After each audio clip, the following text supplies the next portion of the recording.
Loom World, the war continues as Spider-Woman and Spider-Gwen battles the hounds of the Inheritors. Peter Parker and his spider army arrives to lend a helping hand, but Spider-Gwen demands that she is given space to finish off her battle.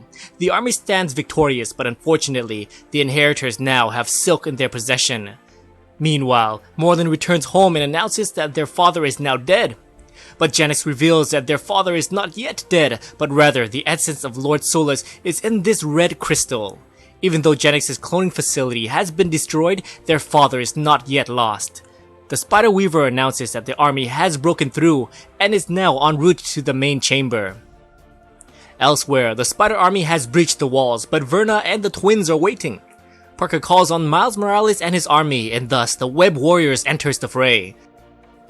Parker leads his splintered team to continue their race to save Silk, Kane, and Baby Benji. In the ritual chamber, Morlun and Deimos prepares to bleed out Baby Benji with a dagger, but suddenly the Amazing Spider-Man and the Superior Spider-Man stops Morlun from doing the unthinkable. The spiders engage the Inheritors. The Superior Spider-Man gets his extra arms ripped to shreds by Deimos. Mayday Parker is up next to take sweet revenge for her father. Parker calls on his Uncle Ben for help, but unfortunately, Spider-Ben has shown his cowardice and teleports away to safety.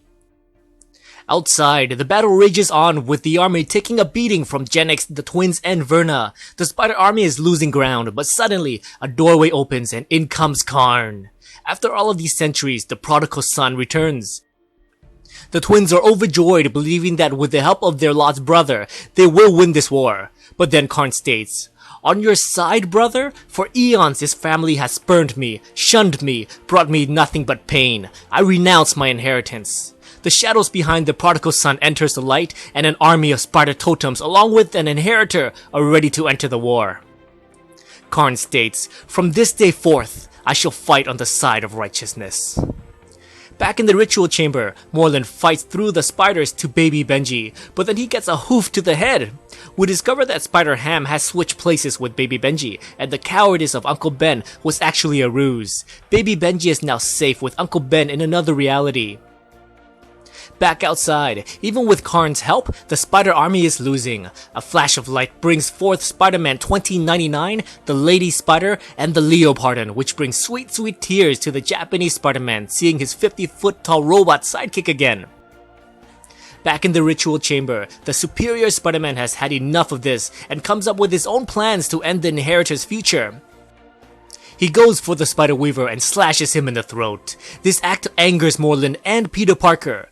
Parker states, "That wasn't part of the plan. We are heroes, damn it, and heroes do not kill." Mayday Parker manages to take the essence of Lord Solus from Deimos. She now holds the life of Deimos' father in her hands. For the love of his father, this brings Deimos to his knees. But Mayday finally sees the light and decides not to destroy the crystal. In memory of her father, she will not seek vengeance, only justice. Morlun, angered by the loss of the Spider Weaver, viciously attacks Peter Parker. He begins to suck the life out of Parker, but the army arrives to prepare to attack the Inheritor. Gwen stops the army by telling them to stand down. Parker has a plan.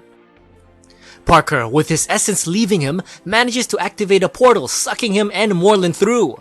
They land on Earth 3145, the radiation zone.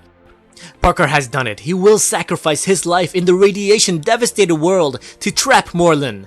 But Parker is the hero of the story, and he cannot die. Silk sends Parker a lifeline, and thus he swings out of this world and back to Loom World.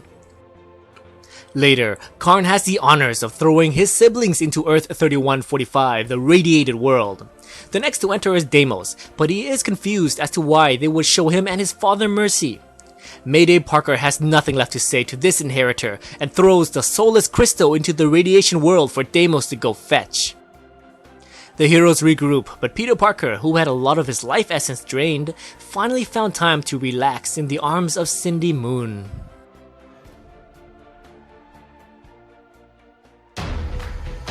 What's going on, guys? Welcome to Comic Island!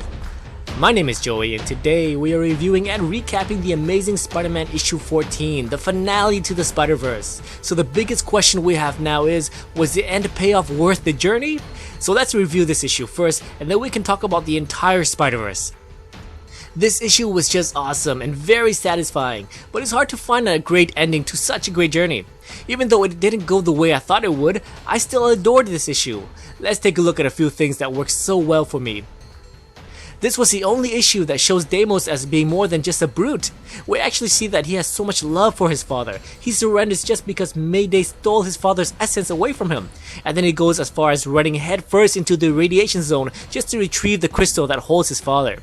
Deimos for me is the breakout star of this issue, but it's a shame because the Spider-Verse is over. So I originally thought that a lot of the Spider Army would die in this last battle, but I don't think we saw any Spider deaths. As far as I know, no one in the Spider Army died. I would like to see a few deaths, just to show some devastation and the chance that the Inheritors are winning. Of course we know that the army has Karn and the Leopardon up their sleeves, so we know the Inheritors wouldn't stand much of a chance. So I was hoping for a bit more in this last battle. It was great having Karn turn on his family, and I got chills when Karn returns home, and then we also got the Leopardon back. In an issue with so many personalities, I thought Karn got some good screen time, but I wanted to see the Leopardon kick some ass. That didn't happen. Now let's take a look at the Spider Weaver. From what I understand, he weaves the threads of future and can predict prophecy. He also opened doorways for the Inheritors to travel the multiverse, so with him now dead, I guess the Inheritors will be stuck in the radiation zone. Can they even survive in that world?